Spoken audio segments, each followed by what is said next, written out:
सत्संगत जी, प्यार से कहना धन्यकार जी।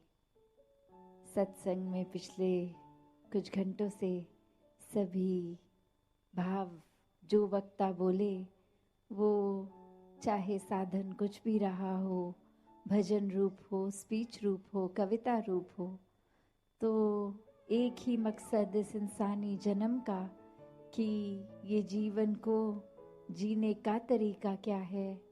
ये जीना तो है, पर खुद को सिर्फ ये शरीर मान के नहीं, एक जीवन जो मिला है परमात्मा द्वारा, वो सिर्फ प्रभु परमात्मा को प्राप्त करना ही परम लक्ष्य के लिए मिला है।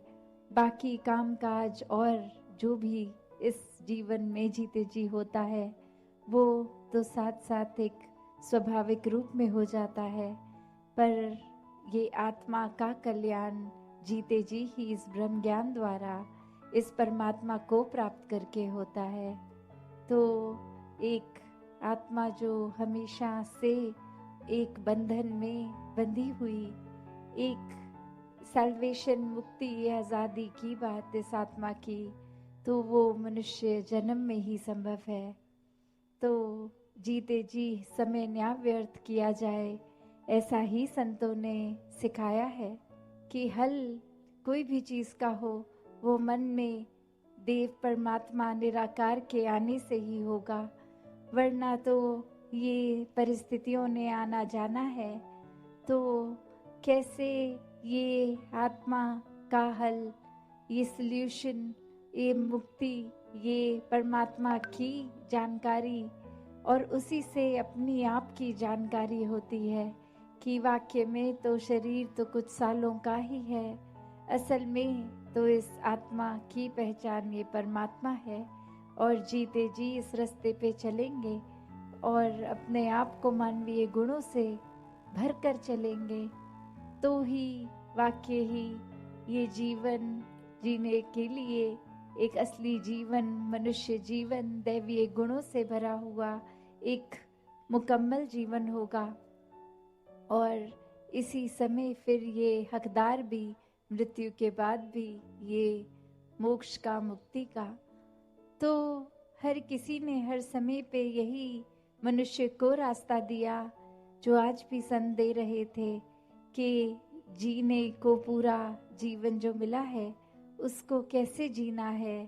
एक सिर्फ समय व्यर्थ करके या फिर एक किसी की नकल करते करते, जैसा वो कर रहे हैं, जैसा एक रिवाज, एक परंपरा, वैसा ही बिना समझे कारणों के करना है, या अपने जीवन को हर पल जीते जी वो कारण समझना है कि किस तरह जीवन खूबसूरत बनाया जाए, ये धरती खूबसूरत बनाई जाए।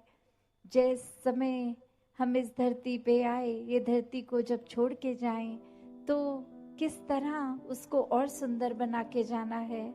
एक प्राकृतिक रूप में भी जहाँ एक कर्तव्य है हम सबका, किस तरह ये दूषित हवा को पेड़ उगा के भी स्वच्छ किया जा सकता है, और ये कचरा ना फैला के एक उस रूप में अपनी नियमित जगह पे वो कूड़ा इकट्ठा करना, और कैसे वो रिसाइकल की भी बात आती है कि व्यर्थ चीज़ नहीं करके उसका किसी और तरीके से भी इस्तेमाल करना। वहीं वो बात कि ये फिर प्रदूषण सिर्फ बाहरी संसार का नहीं, ये जीते जी हमें अंतर मन को भी साफ करना है, इस परमात्मा को और बसा के, जो कि पहले ही हमारे भीतर भी है, बाहर भी है, कण कण में है, हर जगह है। तो वही उदाहरण जो एक मृग का आता है कि एक खुशबू जो उसके अंदर ही होती है, वो मृग समझता नहीं, और जगह जगह एक जंगल में ढूंढते ढूंढते कि ये खुशबू कहाँ से आ रही है, वो खुशबू तक जाने में भटकता है, और असल में तो वो कस्तूरी की खुशबू उसके अंदर ही है, उसकी नाभि से ही आ रही है। और कैसे ये समय फिर व्यर्थ हो जाता है सिर्फ और सिर्फ वो भटकन में। तो ये पहचान परमात्मा की जब हो जाती है, तो वो भटकन एक समाप्त हो जाती है आत्मा की। अब उस तरह देखें तो फिर जिस तरह उस मृग को बता दिया जाए कि इधर उधर भटकने की जरूरत नहीं है, आप जिस स्थान पे हो उसी स्थान पर ये खुशबू भी है। तो बात वही, परमात्मा हर जगह है, अंग संग है। तो बात वही कि सिर्फ सत्संग में आने का मतलब सिर्फ वो नहीं कि आए एक क्रिया रूप में बैठ गए, कुछ सुना भी कुछ अनसुना किया, कुछ अपना ध्यान इधर उधर लगा लिया, भटका लिया, पर मूल को नहीं पकड़ा। मूल तो बस ये परमात्मा ही है। इस परमात्मा को जो पकड़ लेते हैं, मन में बसा लेते हैं, हर समय इसका दीदार करते हैं, एक एहसास में इसी निराकार के रहते हैं, तो वो ही वाक्य ही संत है।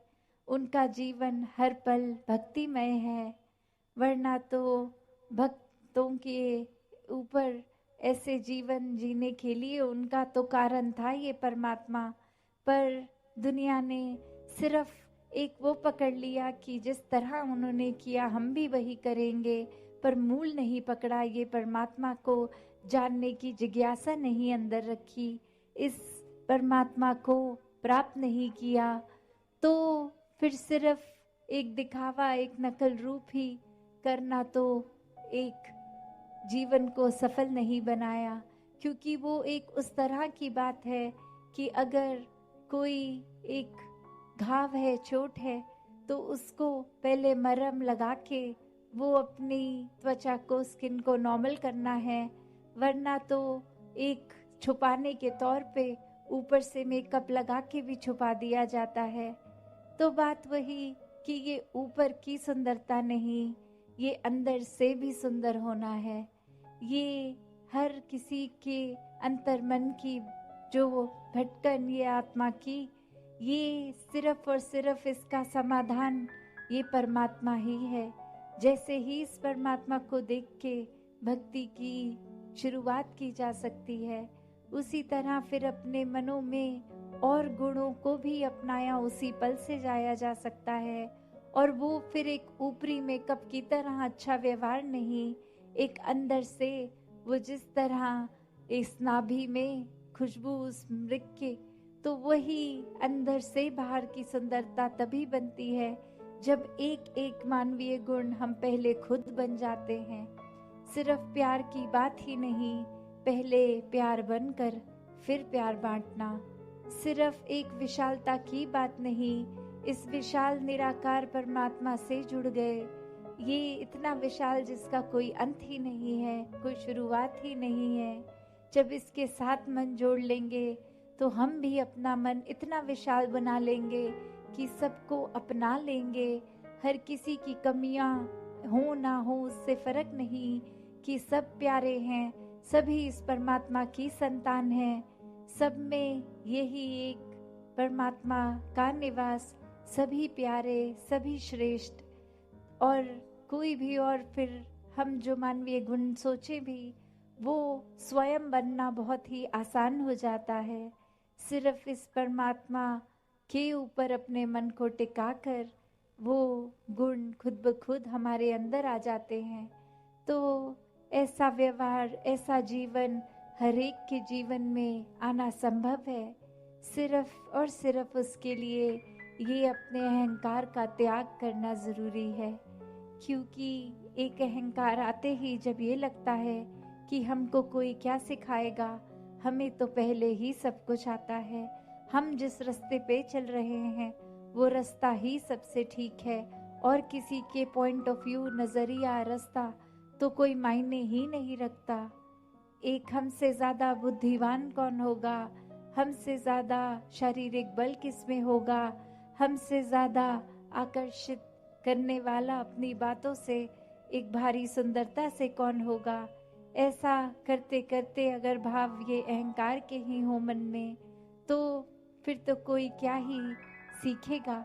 जब लगेगा हमको सब कुछ आता है, तो जहाँ इस पूरे संसार से ये कण कण में ही शिक्षा है, वहाँ इस शिक्षा को एक सिर्फ किताबी तौर पे ही नहीं, जब जितना ज़्यादा हम एक एक मनुष्य से, इस प्रकृति से जुड़ेंगे, ये परमात्मा के ऊपर आधारित करेंगे अपना रिश्ता, तो वाकई ही हर तरफ से शिक्षाएं मिलती रहेंगी जो जीवन में लागू करके जीवन को एक सुधारा जा सकता है, जीवन को एक सुंदरता दी जा सकती है। तो दासी और समय ना लेके इन्हीं शब्दों से अरदास इस निराकार से कि सेवा सुमिरन सत्संग हर एक के जीवन में आए, ये भक्ति हर किसी की और मजबूत होती चली जाए। साथ संगत जी, दान